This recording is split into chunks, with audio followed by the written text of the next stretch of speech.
Hey guys, back to our channel. তোমরা সব কেমন আছো? আশা করি ভালো আছো। আমরাও খুব ভালো আছি। তো দেখো, সকাল সকাল চলে এসেছি মায়ের মন্দিরে। তো আজকে হচ্ছে শনিবার। তো পুজো দিতে শুরু করে দিয়েছি। তো আমরা দুজন বাটার দোকানে চলে এসেছি, দেখতেই পাচ্ছ দাঁড়িয়ে আছি বাটার জন্য।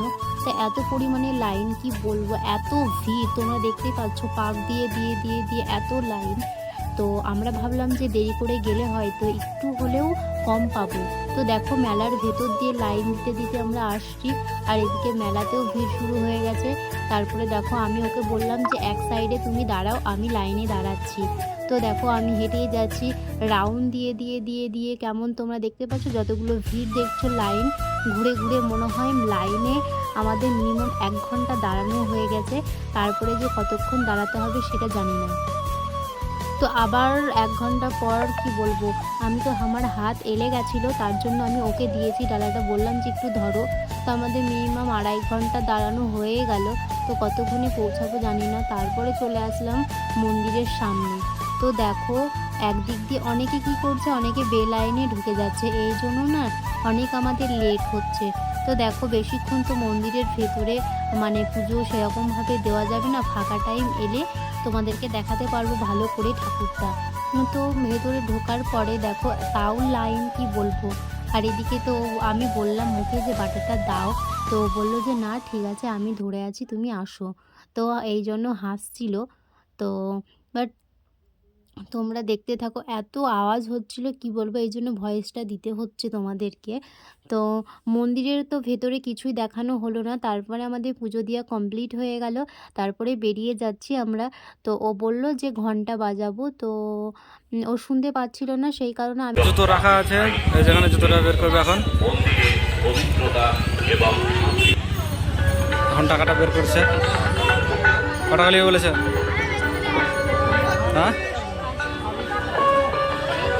সমাগত সকল ভক্তবৃন্দদের জানানো যাচ্ছে যে আপনারা মন্দিরে প্রবেশ করার সময় কোন রকম মূল্যবান জিনিস বা হয়ে গেছে। যন্ত্রতন্ত্র, ধূপকাঠি ও মোমবাতি একদম জ্বালাবেন না।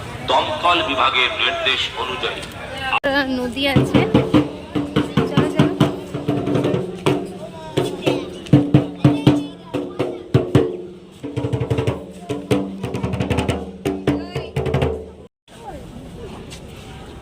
তো সরাগুলো জলে দিয়ে দিয়েছি।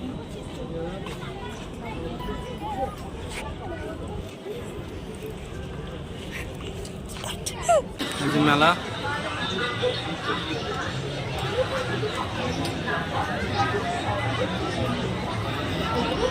ম্যাডাম আগে সামনে হাঁটতে চলে গেছে।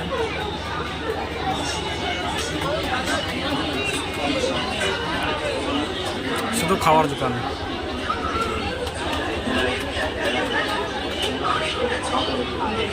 শুধু খাওয়ার দোকান, যা খাবে শুধু খাওয়ার দোকান।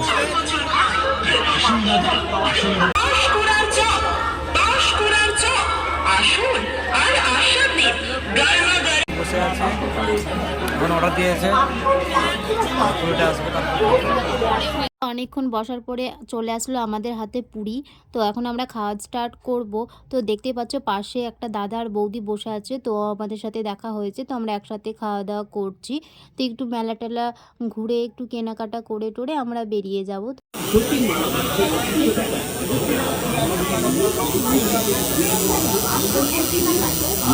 কেমন লাগছে? তো ও অনেক আগে বছর আমাকে বলেছিল যে আমি ট্যাটু করব, এরকম নাম লিখবো। তো আমি ওকে অনেকবার করতে দিইনি। তো এবার দেখো কি মনে হলো যে মানে কি বলবো, ও মুখের সামনে যখন বলছে যে না আমি করব, তো মুখের সামনে আর কখনো বারণ করতে পারলাম না। এত কষ্ট হচ্ছে কিন্তু, ঠিক আছে, তাও কিন্তু বলছে না যে লাগছে।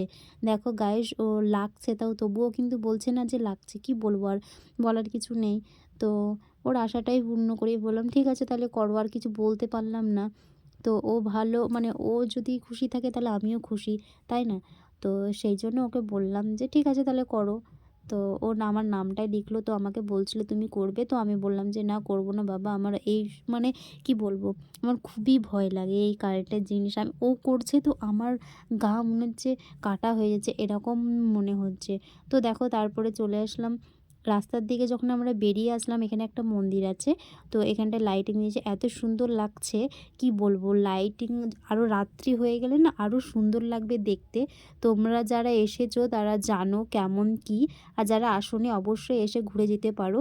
বহরমপুর কালীবাড়ি বিষ্ণুপুর মেলা, তোমরা বলবে অবশ্যই চলে আসবে। ভিডিওটা এই পর্যন্ত এন্ড করছি। ভিডিওটা যদি ভালো লেগে থাকে লাইক কমেন্ট শেয়ার আর সাবস্ক্রাইব করে দিও। তো ভালো থেকো, সুস্থ থেকো, টাটা।